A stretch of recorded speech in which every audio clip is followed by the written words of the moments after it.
Hi guys, welcome back to my channel. I just want to talk about edit that part out, who knows. I just want to talk about life and things that I've been thinking about while I do my makeup for work. So if you want to watch this video of life, then stay tuned. I already moisturized and primed my skin, so I'm about to just quickly do eyebrows. Well, not quickly, but hopefully quickly.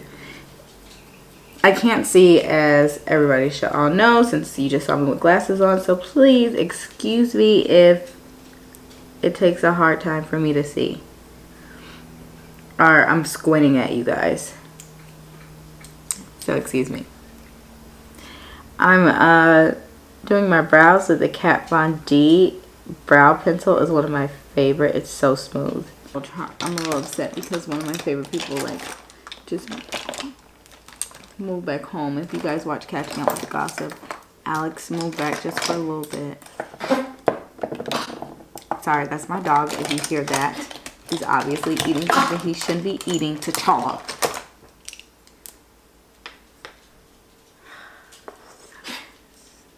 Not over by the camera. No. Number 5 or 6. I have both of them. I don't know which one I picked up. But anyways, living in LA is just, ooh child. It's a trying time. You know, and I don't want to ever compare my experience to anybody else's. But like, you look around and you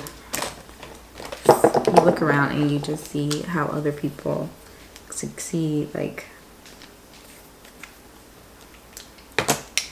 succeeding, and you're like still like stuck trying to succeed. It's hard.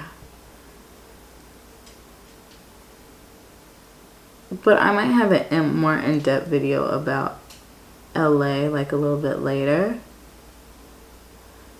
What I really want to talk about is my cancer journey. Next month marks 4 years I've been in remission from cancer. I know, I'm so excited. It's been 4 years. Like, come on, people. 4 years is so great, because that means I only have I'm gonna use the Amazing palette today. Whatever, we're not talking about that. What we're talking about is my cancer journey. But with that, 4 years mean I'm just 1 year closer to hitting that 5-year mark of remission. Everyone, when you hit that 5-year mark, it's like whoo. It's like, whoo. Cancer. Like you are out of here. Let's hope you never come back. But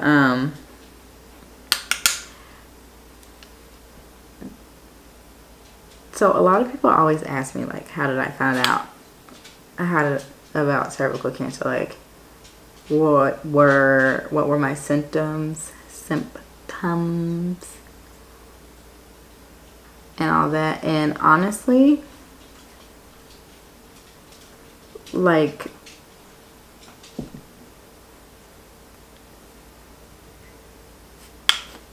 I think the first time I found out I had cervical cancer, like, well, not find out, like, I didn't realize something was terribly wrong until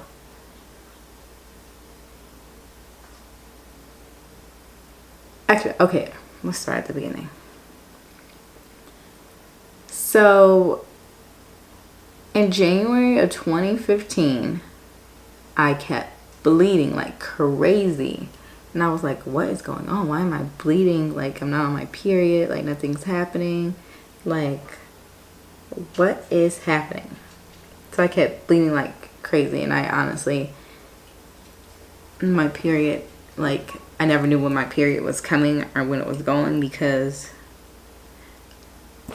of me bleeding like consistently. Like it wasn't every day, but like a lot of times I would just bleed and bleed and bleed and bleed, and I'm like, what in the world is going on? So I go to Planned Parenthood, and they were like, well, why are you bleeding? We can't see anything. Like, I can't even like do an exam on you. And they checked something about my blood. They checked something about my blood, and it seemed like I was really, my blood was low. Like they were like sit down. Like, do you feel dizzy? And I'm like, no, I feel fine. And so my blood was really, really low. And the next thing I know,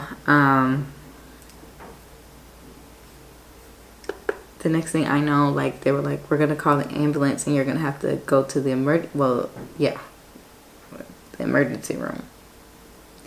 And I'm like, what is going on? I did not know what was going on. Like, it was weird. Like, it was very, very weird. So they had me lay down and wait for the paramedics to get there. So asking me, are you okay? Like, how do you feel? I'm just like, I'm fine. I don't feel a thing. Like, nothing's happening. Like, nothing at all. And they're like, okay, just lay down. The paramedics are on their way. I was like, okay. So the paramedics come. They ask me the same thing, how I feel. I'm like, I'm fine. And they put me on the gurney, and I'm like, is that like totally necessary? Like, it was embarrassing. It was so embarrassing, guys. But I'm like, is that necessary? But it was, I guess it was necessary. Like, they hooked me up to IVs and stuff. And then they wheeled me out in the front lobby. It was so embarrassing. I was like, oh my gosh. Like I'm like, what is wrong with me? Why am I going to the emergency room? I'm just like so confused. I don't know what's happening. Then the next thing I know, we arrived at the hospital, and the hospital was like right down the street. Like, it was Burbank Providence. And they take me into the hospital. The doctors run tests, and they're like, oh, well, we don't see anything wrong. And they asked me, how are you feeling? I said, I feel fine. And then they asked me some more questions. And then we found out I was anemic. Because my iron, they said, well, your iron is low in your bloodstream. And I was like, okay. And so, because me being anemic, he was like, okay, so it's probably just your anemia, but just in case, we are going to run an ultrasound on you and just check you out. And so they run an ultrasound, and they didn't see anything. There was nothing. So he was like, okay, so I just suggest you get iron pills. And then they released me. I was like, iron pills? That's it? So here I am.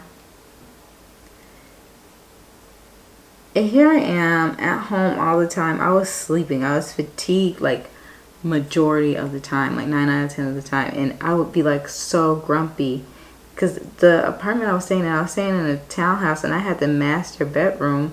Thank God, because, you know, bleeding every day was very embarrassing. But I had the master bedroom, but I didn't have parking. So if my roommates were like working like are gone, we had a 2-car garage. So they would park in the garage, and I would have to find street parking. There was hardly any street parking on my street, so I would park right in front of the garage. Like, I would just have the car nestled in front of the garage. So every time my roommates would have to leave to go somewhere early in the morning, I'll be so frustrated because I'm like, you guys need to tell me, because waking up was already hard to do because I'm so fatigued. And looking back, I didn't realize what was going on, and they didn't either. But yeah, so I was like, always tired. I don't know why, but I was always tired. And of course I was bleeding, but I was working at the job I'm at now, so I'm not gonna say too much, but I was working there like crazy. They would always call me in. There was this one day, one of my coworkers wasn't gonna make it to work, and so my manager was like, hey, can you work her shift? And I was like, yeah, sure. And working her shift, on my way there, I had a grape. I started throwing up in the car. Thank goodness I always keep like plastic bags in my car.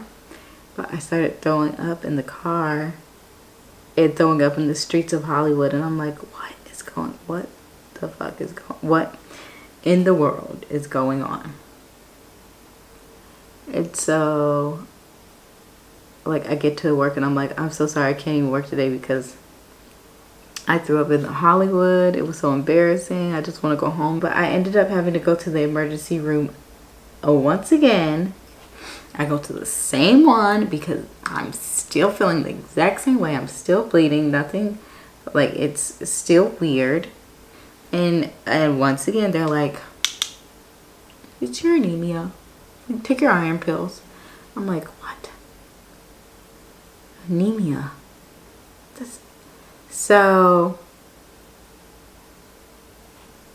I don't know who told me, but they were like, you should go see a gyno, like an actual gyno. And I'm like, okay, you're right. Maybe I should go see a gyno. So when did I have to go back to the hospital? So I went in February, and then I went back to the emergency room. It was like late March, early April. And then they were like, you should go see your gynecologist. So it was like I booked my gynecologist, and this was like like early April. There was no appointments available until August, until the August the 25th, I think. So I'm like, okay, that's fine. I feel fine. Like, it shouldn't be not much to worry about. Like, not thinking, because I didn't Google. I was stuck in, it's just my anemia. It should be gone by now, but I'm just gonna go see a gynecologist. Just because I just need to see one. You know, it's time to see one. And so I'm waiting. I'm still bleeding. There's this one time I was visiting my friend, and he worked for Mac inside of Bloomingdale's. And so I was visiting my friend, and like I felt the sensation and like down there, and I thought I had to pee on myself. And so I'm like running, and I'm asking, where's the bathroom? And they're like, oh, it's over there. So I'm like running to the women's bathroom, and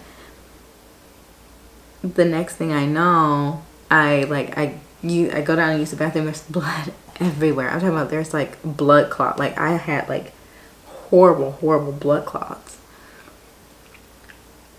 Like very horrible blood clots. And it was so embarrassing. Thank God it was like,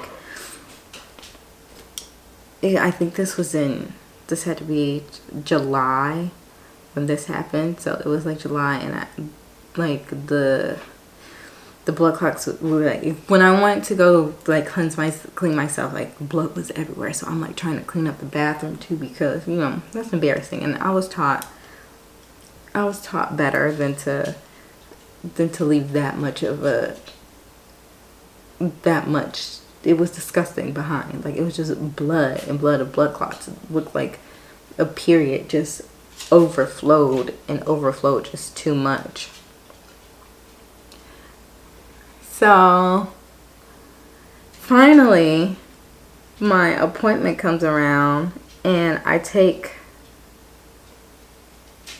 one of my good friends at the time, And then this guy that I was talking to, and well, two of my good friends, but me and this guy was like sort of kind of in like a situationship, but you know, we were looking to live together, and so we were looking for apartments around LA, and because we had to move September 1st, and so August 25th I took them with me to my gyno because he was also concerned too, and she was too, because they were like, what's going on, like what's wrong with you? I'm like, I don't know, but let's go to this doctor's appointment, since you know, I don't know if I'm going to be able to drive myself. I don't know what they're going to do.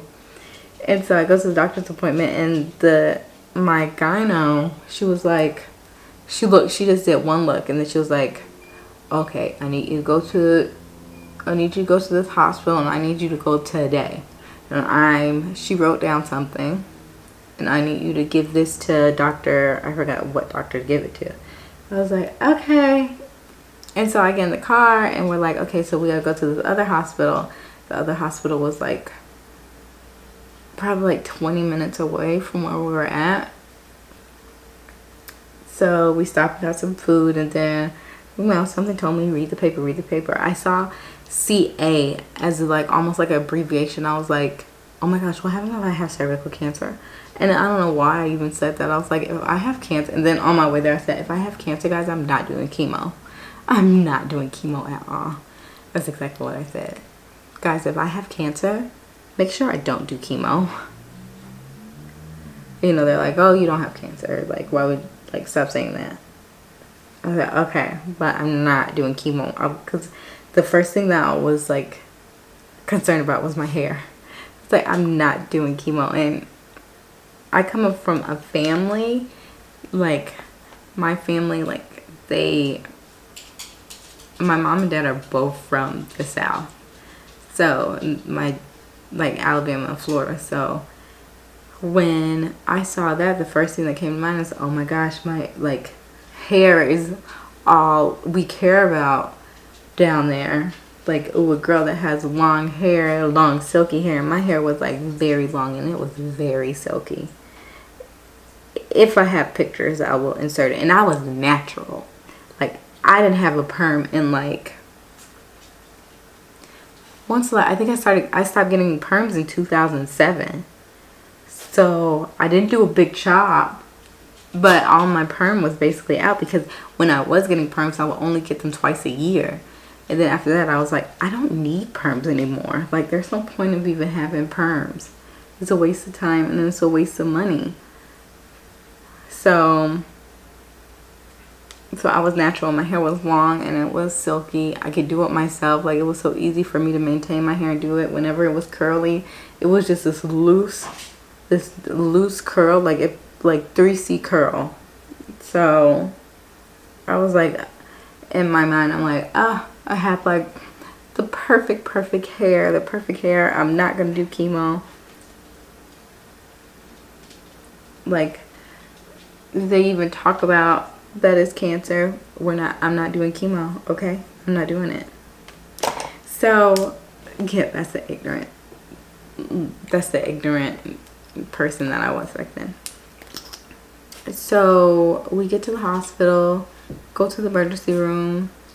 Like, I think I give them the sheet and tell them this is what my doctor told me to bring. So I give them the sheet, and we're waiting, but I don't have to wait that long. Like, you know how in the emergency rooms, like, it's like a wait. I did not have to wait that long. And so I go in. My friends wait outside for me. I'm like, okay, this is gonna be really quick. I go in, and that doctor comes in, like the ER gynecologist doctor comes in, and she was totally sweet. Or I don't know if she was just the plain gynecologist doctor, but she was totally sweet. Like, she was the first person that, I don't know, she was like the first person that took her time. Because like I said, I saw 3 doctors before. The first Planned Parenthood, but they didn't know what was going on. And then I went into the emergency room, at Providence in Burbank. They're like, oh, you're fine. I went again because I wasn't fine. Oh, you're fine. It's just your anemia. So to know that I was a victim of being dismissed, like I was dismissed when I knew something was wrong too, was like, really? Like this could have been prevented. So when she like examines me and she's like, you can see after she's done, she's like, she stops and she looks at me and then she says, what it looks like to me is it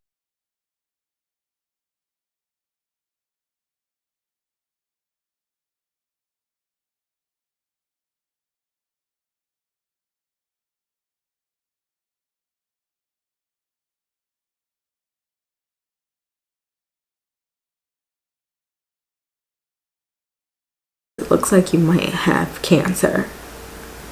She says, we're gonna run a biopsy and just to make sure, but from what I've known and from what I've seen, it's cancer.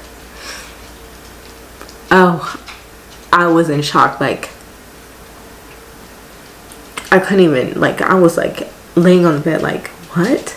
No. Even though a little hope in me when she said we still got to run a biopsy just to check and make sure, I'm like, oh gosh, I hope this biopsy like shows that it's not cancer.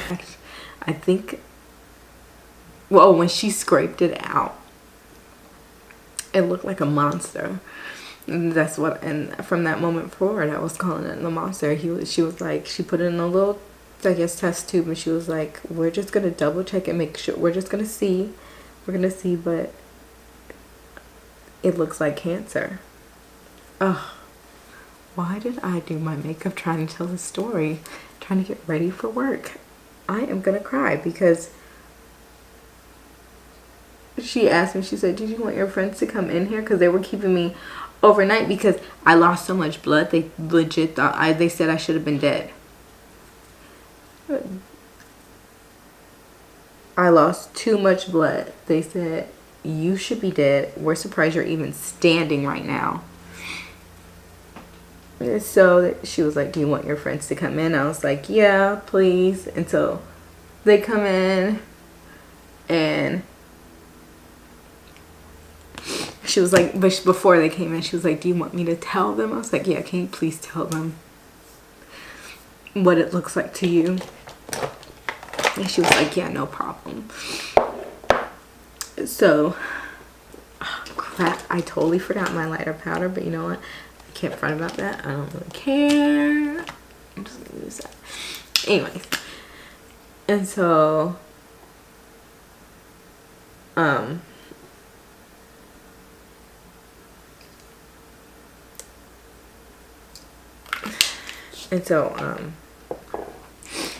she tells them, and when they come in, they just look so shocked and sad and look like they felt sorry for me. I'm like, the last thing I need is for anybody to feel sorry for me. But the guy I was seeing, he just yeah, at that moment in time, he looked so sad for me. I forgot what he did. He had something in his hand and he was tracing my arm with it while I was bawling. Like, I was crying.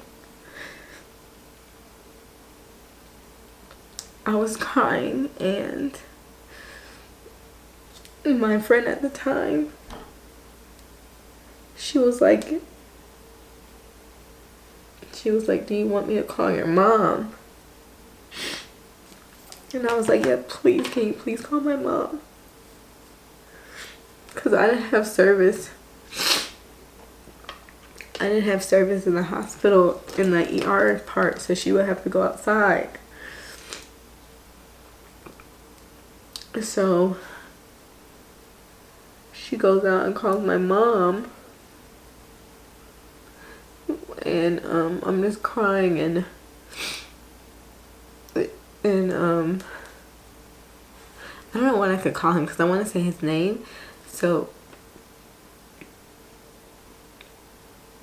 I'll call him Pumpernickel. Pumpernickel was trying to console me. Pumpernickel. Which is a thing that we used to have, like, when we first started talking. Ugh. I'm gonna ruin my makeup. Why did I decide to tell you guys this video with me trying to do my makeup? Why? My makeup's ruined. And it's in the books about it. It's a ruin, people. Okay, anyways, because obviously I just keep on ruining my makeup and ruining my makeup. So, sorry. So she goes outside, calls my mom. Pumpernickel is trying to make me feel better.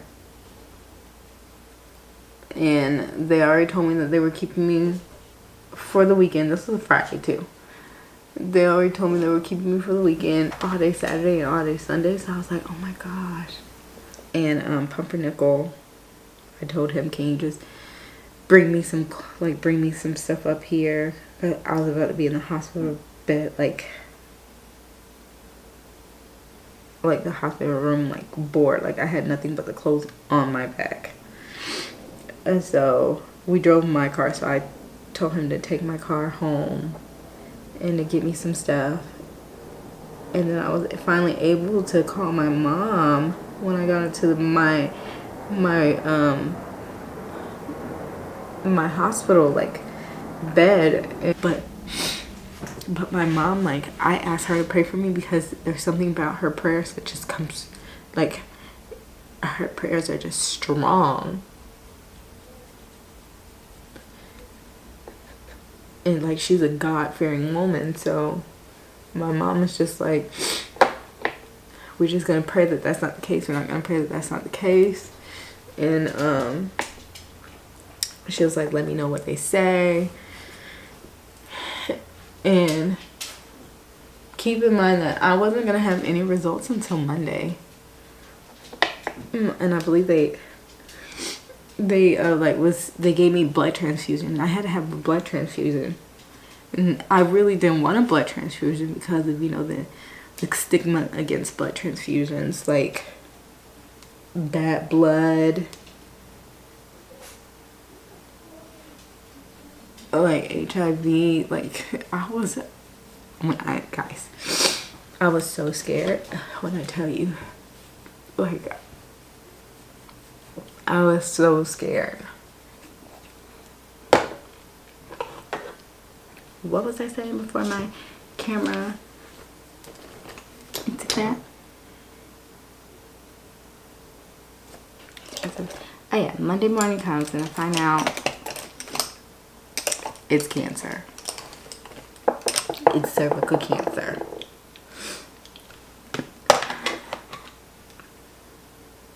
Like a team, like I don't know how many.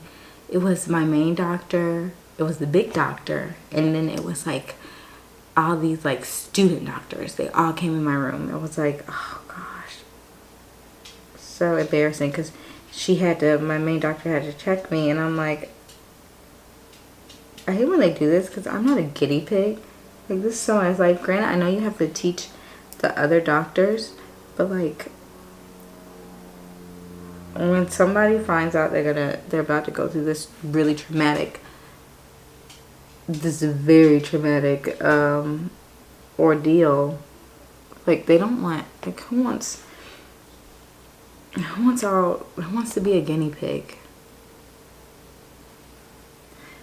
But yeah, so they confirmed it was cervical cancer, and of course I cried again. And then I called my mom, like, after they left and told her that it's cancer. And she was like, okay, we're going to come out there. So her and my stepdad booked tickets. Booked some tickets out to see me. They were flying out on the next day because she just found out her youngest daughter had cancer.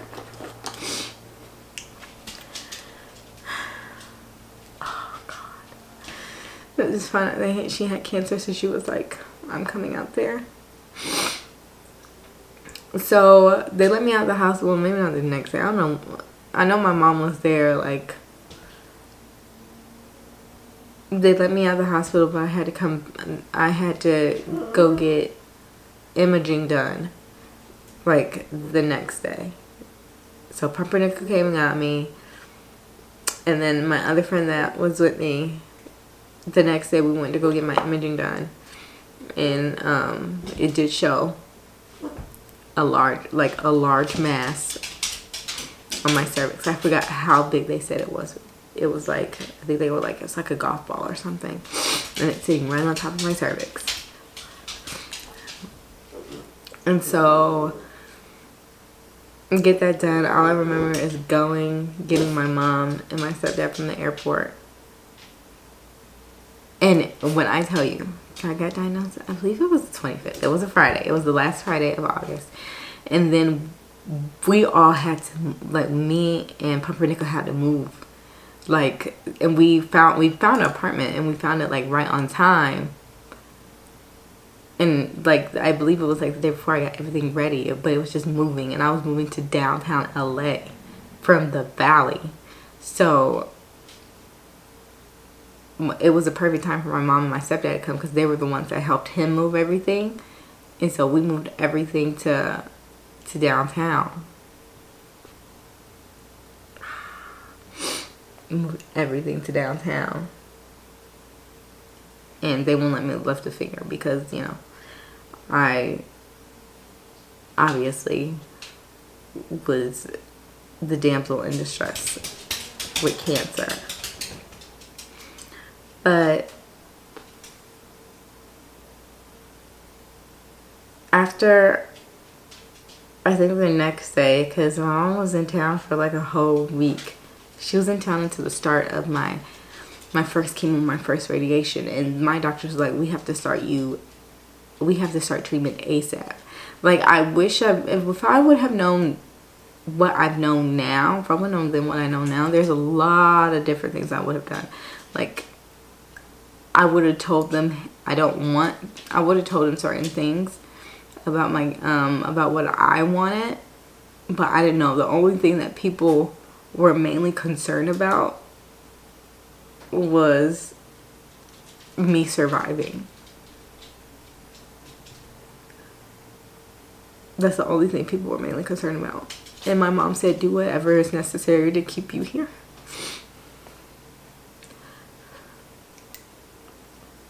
Even though I told my mom I didn't want to do chemo, my mom is the head honcho. So she was like, no, do whatever you need to do to keep you here.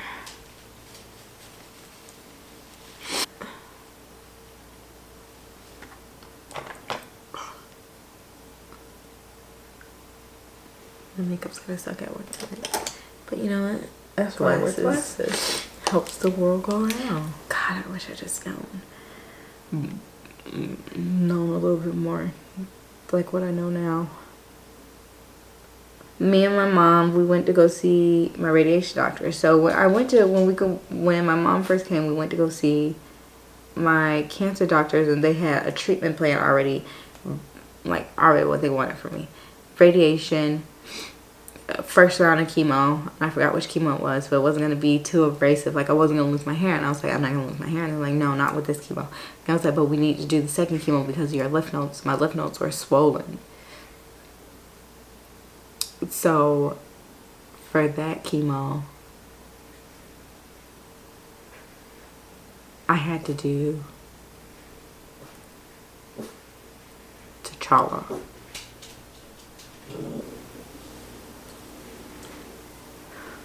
Sorry.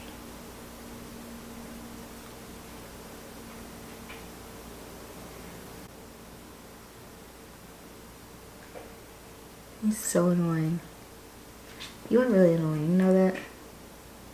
Anyway, so the second chemo was the chemo that was gonna take my hair out, and they were like, no, that's the stronger chemo. And I was like, oh, I don't need it until the second round.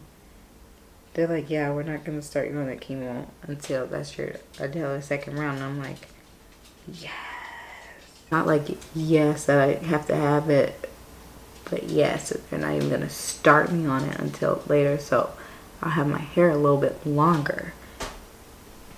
You see how messed up my mind was back then? Yeah, so my doctor already had a plan. We were going to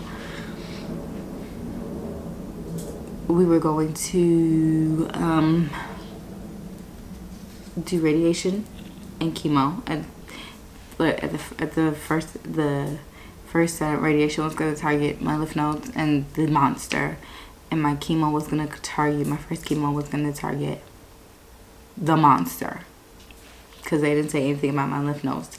Second chemo was going to make sure everything was, done, like out, like I was cleansed, like everything was out. So oh God, like I said, if I would have known what I know now, which I'll explain later, I wouldn't have done the treatment that she told me to do. And during treatment, there was a time where I said I did not want to do it anymore.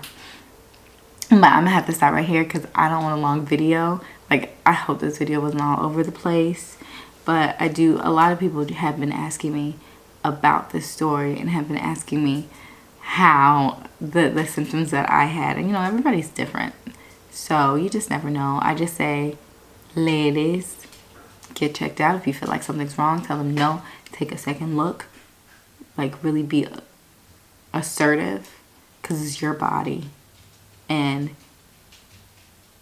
it determines whether you live or die.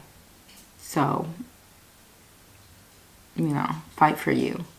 And I say this after a young black woman was sent to the ER and not even looked at, and made it seem like she didn't really have a problem. And she did. Like, her heart, and the people didn't even take her really seriously, because she should have been seen by the doctors ASAP. So I say be really assertive. Be really assertive with your health. Like I said, I'm gonna stop the video there, but there will be a part 2. And part 2 will be all about my treatment, like what the treatment entailed, how I felt, everything. So